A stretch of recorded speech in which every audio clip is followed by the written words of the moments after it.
Á sama tíma, og það full ástæða fyrir okkur hér að fagna ýmsum nýlega áunnum réttindum í málefnum hinsegin fólks, þá eru blikur á lofti víða í Evrópu. Stjórnvöld víða virðast vera að taka upp afturhaldssama pólitík á kostnað þessa vestræna frjálslyndis sem við erum orðin býsna vön. Og akkurat núna virðist þessi afturhaldsstefna beinast gegn hinsegin fólki. Enda það svo sem þekkt að nýlega áunnin sýnileiki og frelsi kallar oft á slík viðbrögð afturhaldssinna. Þannig eru til dæmis nýsett lög í Ungverjalandi sem banna sýnileika hinsegin fólks nálægt börnum sem þýðir raunverulega allstaðar í kennsluefni, fjölmiðlum og slíkt.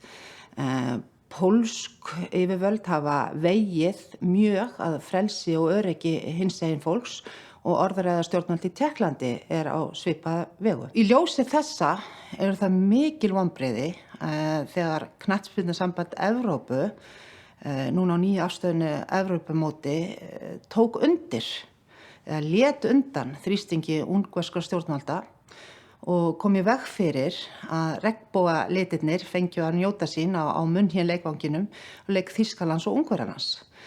Rökin voru þau að þetta væri pólitík og ekki hægt að blanda saman íþróttum og pólitík. Regnbogafáninn, hann hins vegar tákn frelsi og mannréttindi. Á meðan þessar aðgerðir knattspyrnusambands Evrópu voru pólitík. Þeir tóku undir pólitík ungverskra stjórnvalda á kostnað mannréttinda hinsegin fólks. En þó að þessi neikvæðu merki séu einna sýnilegustu í austurhluta Evrópu, þá eru þau ekki eingöngu bundin við þau lönd. Við erum að fá fréttir af hatursáráðri og ofbeldi gegn réttindum transfólks í Bretlandi. Nýlega fréttir af ofbeldi gegn hinsegin fólki á Spáni vekja mikinn óhug og síðan það svo að það endur ómum af þessari þróun hér á landi og mér finnst sérstaklega alvarlegt þegar þær raddir heyrast innan úr einstaka stjórnmálaflokkum að það sé ekki bara óþarfi að gjalda varhug við þessari þróun eða bregðast við henni. Það sé beinlínis merkjum að hinsegin fólk sé óska eftir einhvers konar sérmeðferð, að það með ekki blása þessa hópa. Það rangt.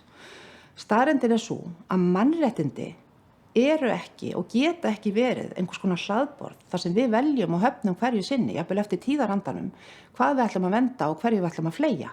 Þetta gengur einfaldlega gegn grundvallar skilningi á hugtakinu mannréttindi. Ef við ætlum að vera frjálst samfélag, þá þurfum við að tryggja að hér séu allir frjálsir. Ekki sumir, ekki einu sinni flestir, heldur allir. Og það einfaldlega eitt skýrasta merki heilbrigt samfélag. Og það samfélag sem við á Íslandi viljum áfram vera. Og eitt af því sem skiptir máli þar að það séu stofnanir og hópar sem aldrei hvika frá stuðningi sínum við þessi grundvallar mannréttindi.